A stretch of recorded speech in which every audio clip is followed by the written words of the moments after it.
Good afternoon, Ms. Barker. Thank you for allowing me to present my Capstone project with you today. I have provided you with a copy of the report, my entire Capstone project report, as well as the PowerPoint, which we're going to go over here. And there's an opportunity for you to make notes if you'd like to make some notes. At the end of the presentation, I will go over with you the other things included in your packet. Early Horizons Employee Performance Evaluation Procedures. The overall purpose of this project was to determine the effectiveness of our current evaluation procedures at Early Horizons, and also to compare the evaluation tool that we use with criteria from the PAS guidelines. As you recall, we had our needs assessment meeting back in September, and you expressed concerns with multiple evaluations being completed all at once as sort of a catch-up process for the times when we fall behind. You also expressed that there was not really adequate time to discuss the evaluation with the employee at the end of the process with you to go over the results, strengths, weaknesses, where they can improve on how to become a better employee.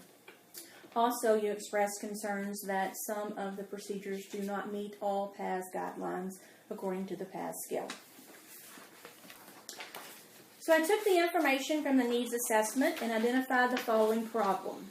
How can the employee performance evaluation procedures at Early Horizons be improved to provide current employees with relevant, timely feedback to better themselves and the organization, as well as meet criteria set forth in the PAS guidelines?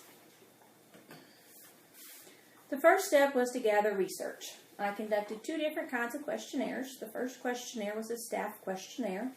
You'll find in your packet 14 completed staff questionnaires, completed only by veteran staff who have been here at least a year, so have experienced the evaluation process. The questions asked how they felt the process was relevant to their job duties, if they felt if it was effective, if they felt it was being completed in a timely manner, and if they felt it was beneficial to them as an employee. I also completed 3 director questionnaires. Those are also in your packet. On the questionnaire, I asked the directors to give me a description of their current evaluation procedures, also to give me a description of their current evaluation tool, whether they felt that their evaluation procedures were beneficial or detrimental to their program, and 2 facilities also provided me with sample evaluations that they currently use.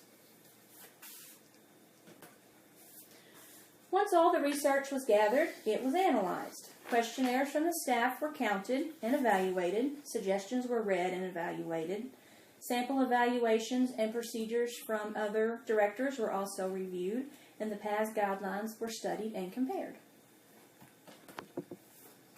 According to the staff questionnaires from your staff members, only 53% of employees felt that evaluations are completed on time. Tool relevancy only scored a 3.7 out of 5. Overall, only 57% of employees feel that the process is consistent, beneficial, and effective to them. This shows a great need for improvement. Feedback from the directors included all 3 facilities also complete annual evaluations. 1 facility completes an additional evaluation at the first 6 months of employment. All 3 facilities have a scheduled time to meet with the director and share the results at the end of their evaluation. 2 of the facilities shared their current evaluation used for you to look at. All 3 facilities participate in the Better Beginnings program, just as we do, with only 1 participating in the PAS program. 1 director shared that she felt the system was detrimental to her program due to yearly evaluations not being enough to keep employees on track, especially her new hires.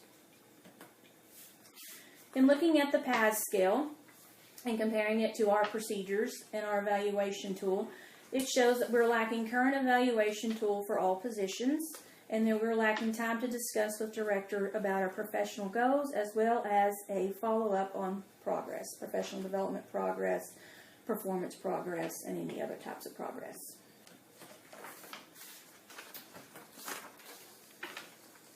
After collecting and analyzing the data, my recommended action plan has 3 steps. Step 1 is to revise the current evaluation procedures that we currently use. Step 2 is to revise the current evaluation tool to meet PAS guidelines. And step 3 is to create evaluation tools for those additional positions which we currently do not have. Step 1, revise current evaluation procedures. There needs to be a consistent timeline, when it should start, when it should be completed by, a monthly assessment at the beginning of each month to determine which employees have evaluations due for that month, a reasonable time frame for completing it, schedule time to meet with you at the end of the process. What are they good at? What are they bad at? What do they need to work on? As well as follow up once they have been working on their professional development goals. Follow up with them maybe mid-year. Are they meeting those goals? Do we need to change those goals? Have we already met those goals? Do we need to assign new goals? Step 2 is to revise the current tool to meet PAS criteria. The criteria on the tool needs to be more job specific. If they're a classroom teacher, it strictly needs to be classroom teacher information. If they're a kitchen helper, it strictly needs to be kitchen helper information. If they're a parapro, the classroom teacher evaluation is not effective for a parapro evaluation. And we need to have a mentor evaluation as part of our employee evaluation procedure. And we need to include goal writing with that follow-up, maybe halfway through the year to see if they're meeting those goals. And the final step is to create an evaluation tool for the positions which we currently do not have. We do not have an infant and toddler evaluation tool. We do not have a teacher's aide or a paraprofessional evaluation tool. We are lacking an office manager tool and a kitchen assistant tool. Cost, feasibility, and urgency. What is this action plan going to cost you? The only cost that it should cost you is the hourly wage of 2 veteran employees of your choosing to help you complete the project. Feasibility, very feasible with low cost, and it can be completed during the summer months. We have low enrollment during the summer. We have lots of extra staff on hand to help. It should be able to be completed easily during the summer months. Urgency, high urgency. The current process is not benefiting the program and its employees. The ideal goal would be to have the new procedures and tools in place before the new school year begins 2016-2017. The desired outcome of the entire action plan, what are we trying to accomplish? More effective and beneficial evaluation tools and procedures.